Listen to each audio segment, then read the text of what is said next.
Donc, je me suis passionné pour l'hypnose pendant 2, 3 ans. Et puis là, je me suis entièrement consacré à la régulation parce que, non pas que l'hypnose est moins bien, c'est pas du tout ça. L'hypnose fait d'autres choses. Mais la régulation, elle est tellement puissante et elle couvre un champ d'indication tellement large qu'il y a de quoi occuper une vie.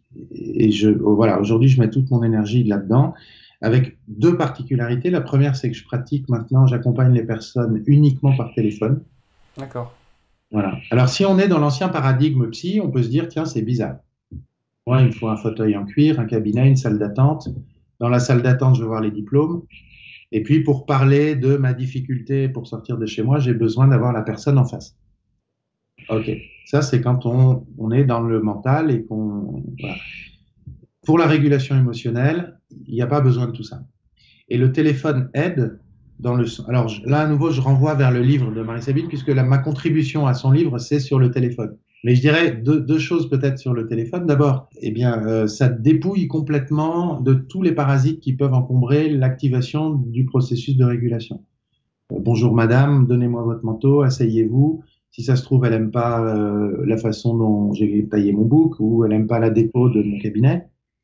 Tout ça va interférer. Et moi, pareil, si ça se trouve, elle se tient de travers, je suis attentif à ce qu'elle ait un Kleenex, à ce qu'elle n'ait pas froid. Et tout ça, ça vient parasiter. Le téléphone, ça réduit, ça dépouille complètement le cadre et du coup, ça renforce et la personne et l'accompagnateur à s'intéresser au travail qui doit se faire. C'est pour ça qu'au début, j'ai eu de meilleurs résultats au téléphone. Quand je dis là, je parle beaucoup d'accompagnateur parce que c'est mon métier, mais je tiens à souligner et à répéter que c'est d'abord et avant tout quelque chose qu'on peut faire soi-même. Voilà. Euh, c'est, je crois, largement expliqué dans le livre de Marie-Sabine. Euh, Deuxième gros intérêt du téléphone, et puis après je vous renvoie au livre pour le reste, c'est que ça permet d'intervenir dans des situations où normalement ce serait impossible de le faire. Juste un exemple, une dame qui a un cancer, elle est en soins palliatifs, et sa difficulté c'est que elle a une peur panique de laisser les siens.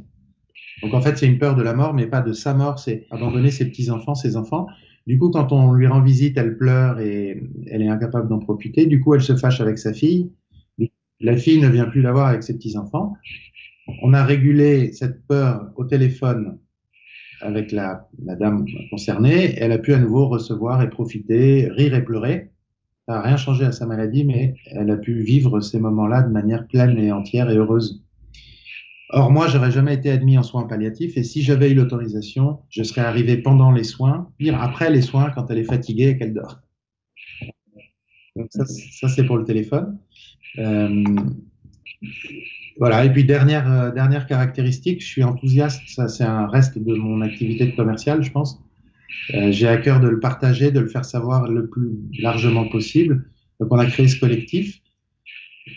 Il y aurait beaucoup de choses à dire, mais je vais me tenir à trois choses. D'abord, il y a le site, c'est www.peur au pluriel.info.